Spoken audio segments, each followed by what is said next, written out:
Hi everyone, a very warm Wiltshire welcome to Castle Combe Circuit for rounds 9 and 10 of the Cox Motor Parks Civic Cup.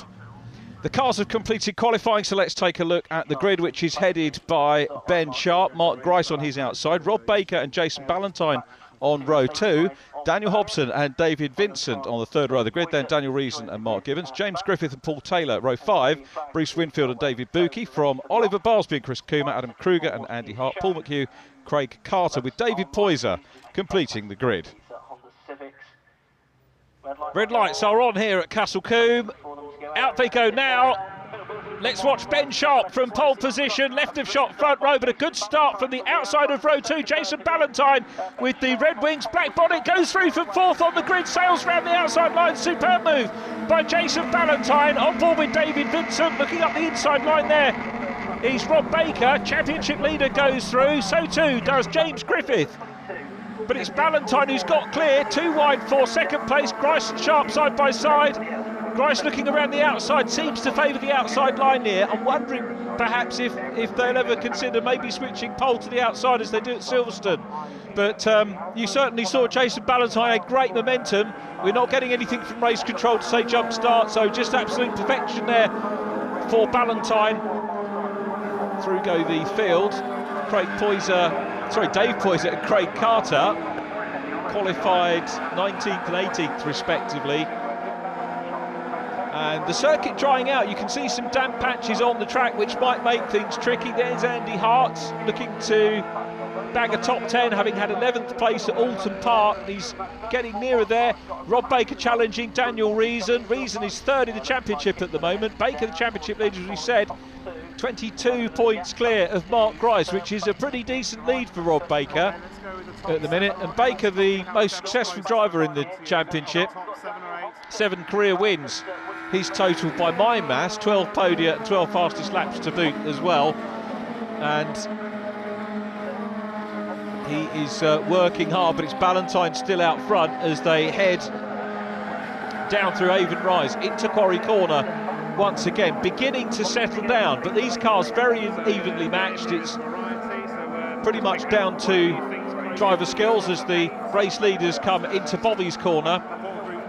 This will lead them through Westway, down the Dean Straight to Camp Corner, and then across the start-finish line to tick off another lap.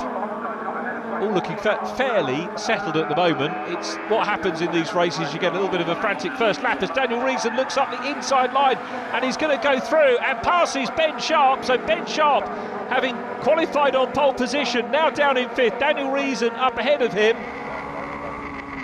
David Vincent having a look at Bruce Winfield. Again, coming into the chicane at Bobby's, used the runoff area there, grab the curb here as they go around Westway on Dean Straight now, heading down towards Camp Corner, and then across the line now goes the race leader. So it's Jason Ballantyne still out front. There is Daniel Reason.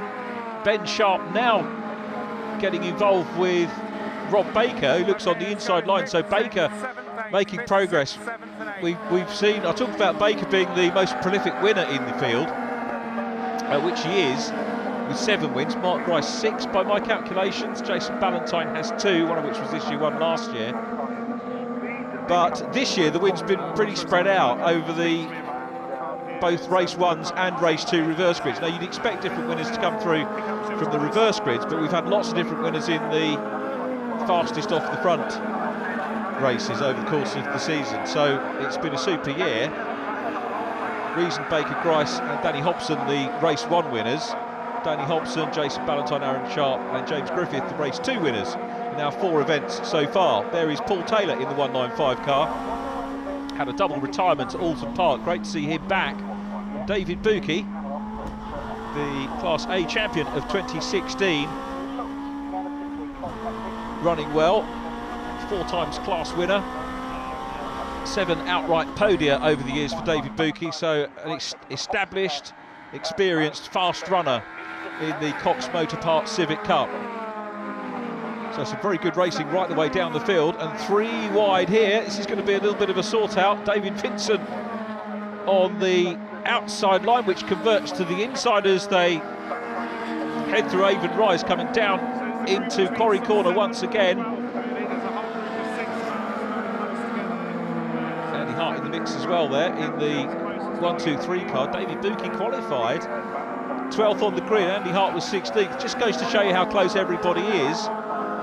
Watching them go through the S's, that's the first of the 2 chicanes. It's a very, very fast circuit here at Castle Combe. A little bit of Civic Cup history for you. It's the first visit here since 2011, rounds 3 and 4 in 2011. Paul Cowland took a double. Rich Hockley was the man who took 2nd place on both occasions. Rich Hockley was the champion that year. Paul Cowland finished 3rd in the championship behind Mike Hamlet. Hockley winning the first of several titles that season.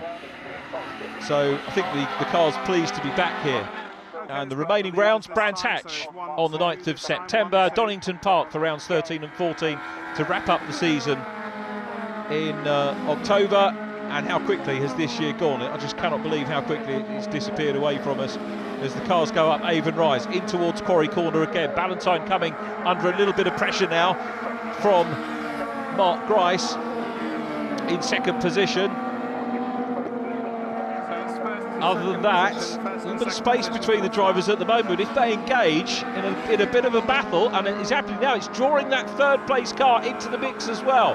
So Danny Hobson in the predominantly blue and yellow car with the lights ablaze is closing in, and suddenly what was a battle for the lead is now a scrap for 2nd place. And watch, Danny Hobson is going to try and make a pass. Closing, of course, as the cliche goes in racing, is one thing, but passing is another. The stricken car there, which has been a couple of laps, is Oliver Barsby, first retiree from the race, sadly, for Oliver. Oliver's 3rd retirement of the year, I think. Retired on Anglesey and Snetterton Race 2. So we wish him better fortune in Race 2, assuming they can sort out the car, as we ride on board with David Buki once again. A great shot, look at the concentration in the rearview mirror for him. And now it's a 3-way battle for the lead. Mark Grice in 2nd, putting the pressure on Jason Ballantyne. Ballantyne the winner on Anglesey. One of the markers goes for a big burden there, and look how close this is. Massive pressure from Mark Grice, but Danny Hobson is in the mix as well. And Grice here has got to be careful what he does, because if he goes too wide, then Hobson will be through on the inside line. Up towards the S's they go. From the S's they go through Old Paddock Bend, where the 2nd circuit commentary position is. A little bit of a wide moment there for Grice, but he's realised, I think, that you need to go wide to get the momentum here. If you don't get the momentum, you get caught up. And that's Dan Reason off.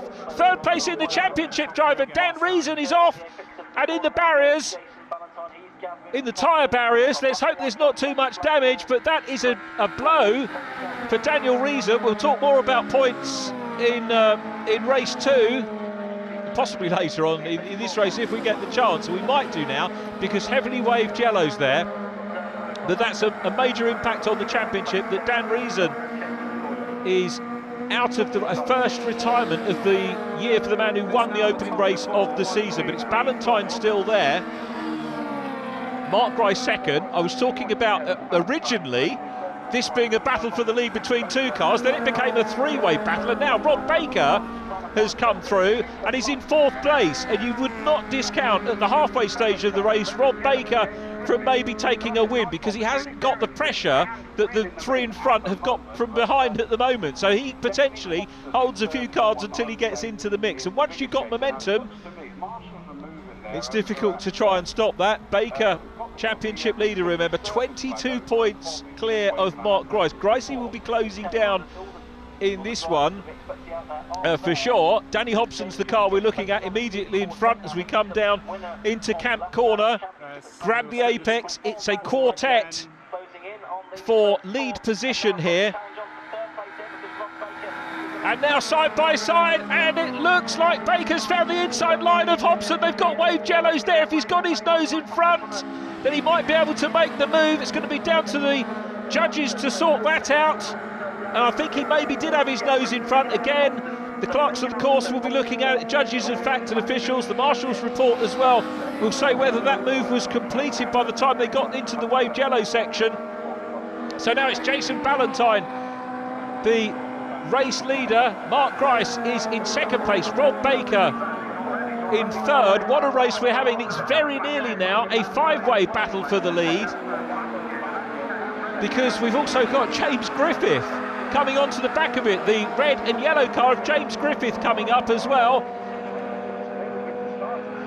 This is fantastic stuff. James Griffith, one win in his career, 7 podia, 3 fastest laps, on board with David Vincent, who's got a box seat at the moment of the top 5, and he wants to try and reel them in, does David Vincent. We'll see whether he can. Again, David Vincent, another man with a race win to his credit in the championship, 3 podia, 1 fastest lap, 1 class win as well, as they come through once again.